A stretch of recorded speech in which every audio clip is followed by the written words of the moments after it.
Chilli powder ಸಖತ್ ಖಾರ ಬಣ್ಣ ಮತ್ತು ರುಚಿ ಆಚಿ ಚಿಲ್ಲಿ ಪೌಡರ್ 6 ದಶಕಗಳ ಹಿಂದೆ ನಿರ್ಮಾಣವಾದಂತ ಶಾಲೆಗೆ ಬೇಕಾಗಿದೆ ಕಾಯಕಲ್ಪ.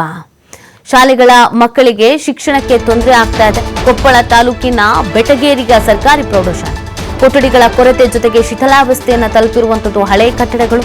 1969ರಲ್ಲಿ ಆರಂಭವಾಗಿರುವಂತಹ ಬೆಟಗೇರಿಯ ಸರ್ಕಾರಿ ಪ್ರೌಢಶಾಲೆ ಒಂದೇ ಕೊಠಡಿಯಲ್ಲಿ 70ರಿಂದ 80 ಮಕ್ಕಳು ಪಾಠ ಕೇಳಬೇಕಾದಂತ ಅನಿವಾರ್ಯತೆ ಇದೆ.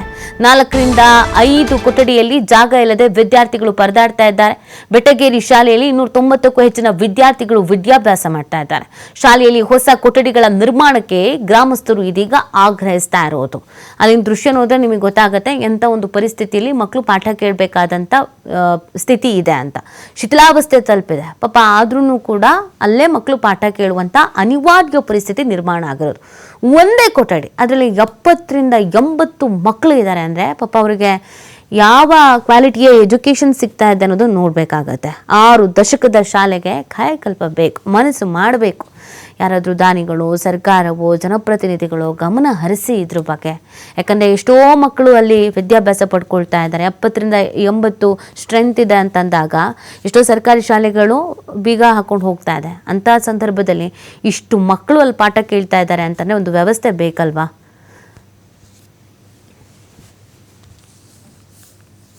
ಮೂಲಭೂತ ಹಕ್ಕು. ಇಲ್ಲಿ ಮೊದಲನೇದಾಗಿ ನಮ್ಮ ಬೆಟಗೇರಿ ಗ್ರಾಮ 69ರಲ್ಲಿ TDB ಸ್ಕೂಲ್ ಅಂತ ಚಲವಾಯಿತು. ಆಮೇಲೆ 72ರಲ್ಲಿ ಗೌರ್ಮೆಂಟ್ ಸ್ಕೂಲ್ ಆಯಿತು. ಅಲ್ಲಿಂದ ಇಲ್ಲಿವರೆಗೂ ನಮಗೆ ಒಂದೇದು ಪ್ರಥಮವಾಗಿ PUC ಕಾಲೇಜ್ ಬರಲಿಲ್ಲ. ಆಮೇಲೆ ಇತ್ತಿತ್ತಲಾಗಿ ಎಲ್ಲ ಕೊಠಡಿಗಳು ಡೆಮಾಲಿಷ್ ಅಂತಂದು ಮಕ್ಕಳಿಗೆ ಕೂತ್ಕೊಳ್ಳೋಕೆ ಸಹಿತ ತೊಂದರೆ ಐತಿ. ಯಾಕಂದರೆ ಮಳೆ ಆದಾಗ ಎಲ್ಲಿ ಬೀಳುತ್ತೋ ಅಂತ ಶಿಕ್ಷಕರು ತಮ್ಮ ಜೀವನ ಕೈಲಿ ಹಿಡಿದು ಮಕ್ಕಳಿಗೆ ಪಾಠ ಮಾಡ್ತಾರೆ. ನಾವು ಇಲ್ಲಿವರೆಗೂ MLA, MP ಗಳು, ZP ಸದಸ್ಯರು, ಅಧ್ಯಕ್ಷರು, ಗ್ರಾಮ ಪಂಚಾಯತ್ ಎಲ್ಲರೂ ಇಲ್ಲಿ ಮನವಿ ಮಾಡಿದ್ವಿ.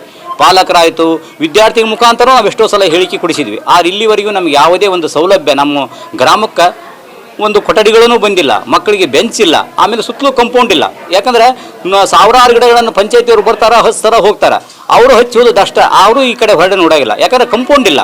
ಕಂಪೌಂಡ್ ಇದ್ರೆ ಸಸಿ ಕೊಠಡಿಗಳಿಲ್ಲ, ಒಂದೇ ಪ್ರಾಬ್ಲಮ್. ಇನ್ನೊಂದು ಮಳೆ ಬಂದಾಗೆಲ್ಲ ಸೋರುತ್ತೆ. ನಾವು ಹೊರಗಡೆ ಎಲ್ಲ ಕೂತ್ಕೊಂಡು ಅಭ್ಯಾಸ ಮಾಡಬೇಕಾಗುತ್ತೆ.